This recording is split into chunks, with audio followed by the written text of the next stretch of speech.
Welcome back. Live Like Sam is a nonprofit organization here in Park City. It was created in memory of Sam Jackenthal and supports young athletes, and have shifted gears recently to help support community members in need. Here to tell us more is founder Ron Jackenthal. Ron, thanks for joining us. Hey, good morning, Christine. It's good to see you and connect virtually with you. Tell me more about why you decided to raise funds to help members in need through the Live Like Sam organization.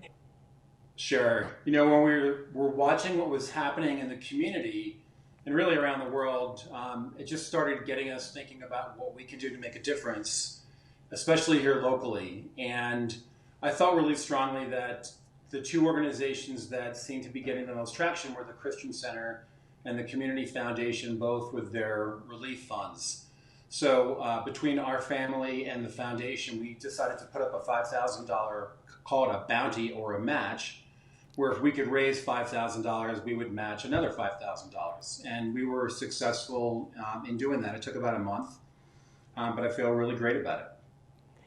The Live Like Sam supporters, the individuals that go to your organization and give you their support throughout more normal times, really came together despite the fact that they are likely facing stress and economic difficulties during this tough time. Were you surprised to see everyone come together, or is that just typical of your community? You know, I wasn't surprised. I mean, we can go back 4 years ago when Sam had his accident and he was in the hospital for a month before he had passed away. And, you know, Park City had come together for our family, for Sam, for the community, for each other in ways that I think none of us have really ever seen.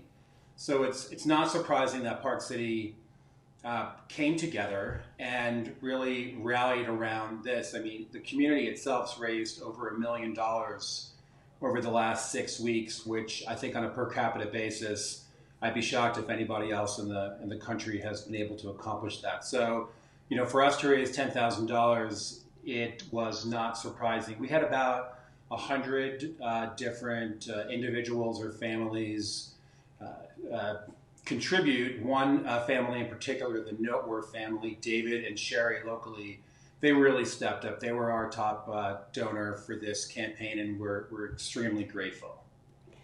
Now, this is a resort community, so when tourism completely shuts down, it really is devastating to many individuals. And you're right, it's been so heartwarming to see people come together and raise over $1 million to support and help. When we think about Sam, would he be proud? Is this something he would want the organization in his name to achieve?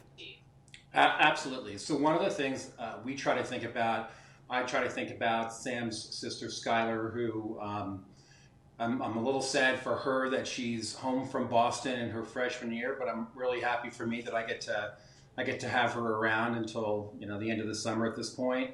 But the two of us look at almost any situation and we try to figure out, what would Sam want, or what would Sam do, or is this in alignment with how he lived his life and how he would want to impact others. And, you know, Sam was an incredibly caring and empathetic soul. And so this is exactly what Sam would have wanted. You know, he was the kid that would see a stray puppy and bring it home, or see a stray friend and invite him to live with us.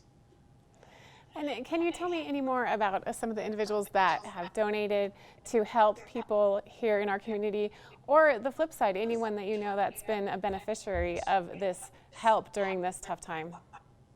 You know, I think I'm aware of some of the beneficiaries, and I think that's more of kind of keeping that confidential. But I can say that I know that our funds have gone to help families in our community in need, families that were having a hard time paying rent, keeping the lights on, putting food on the table. So for me, that feels incredibly gratifying that we were able to contribute. And, you know, we had some families that I believe have the financial means to make a difference, contribute.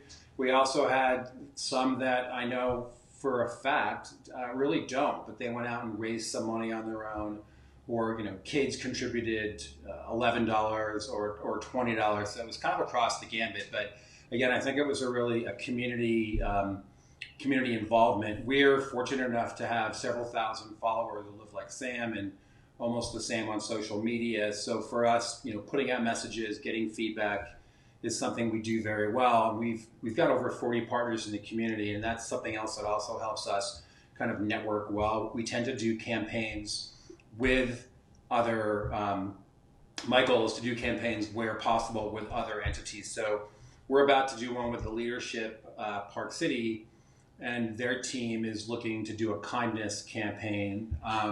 They have Park City of Kindness, which they've created. They've got their own Facebook page.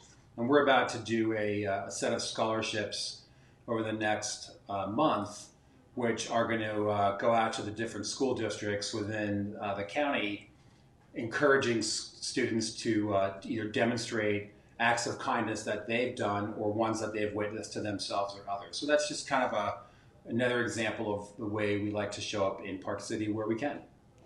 So during this tough time, the Live Like Sam organization is going to continue to help. You're really providing a great example to everyone on what we can do during this time. It's really good to hear. I'm also curious, in a broader sense, where do you hope to be with this organization a year from now, 5 years from now? Excellent question. Well, I'll kind of keep it shorter.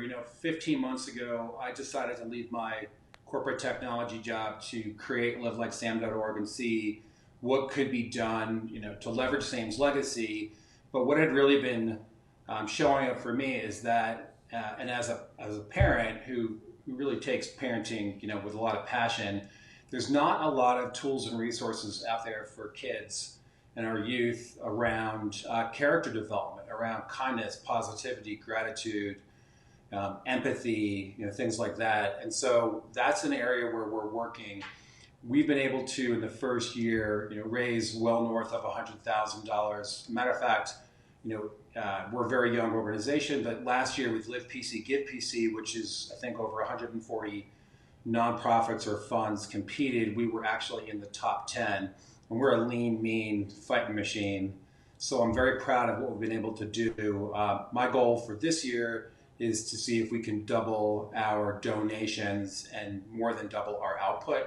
And beyond that, we'll see what happens. I think, it's a new world, and it'll be interesting to see, what happens with live events and live gatherings. That's definitely a place where a lot of nonprofits are, where they make their money, galas and whatnot. And so Vail has been very kind and supported us to do one. We'll have to see what happens with social distancing as time goes on.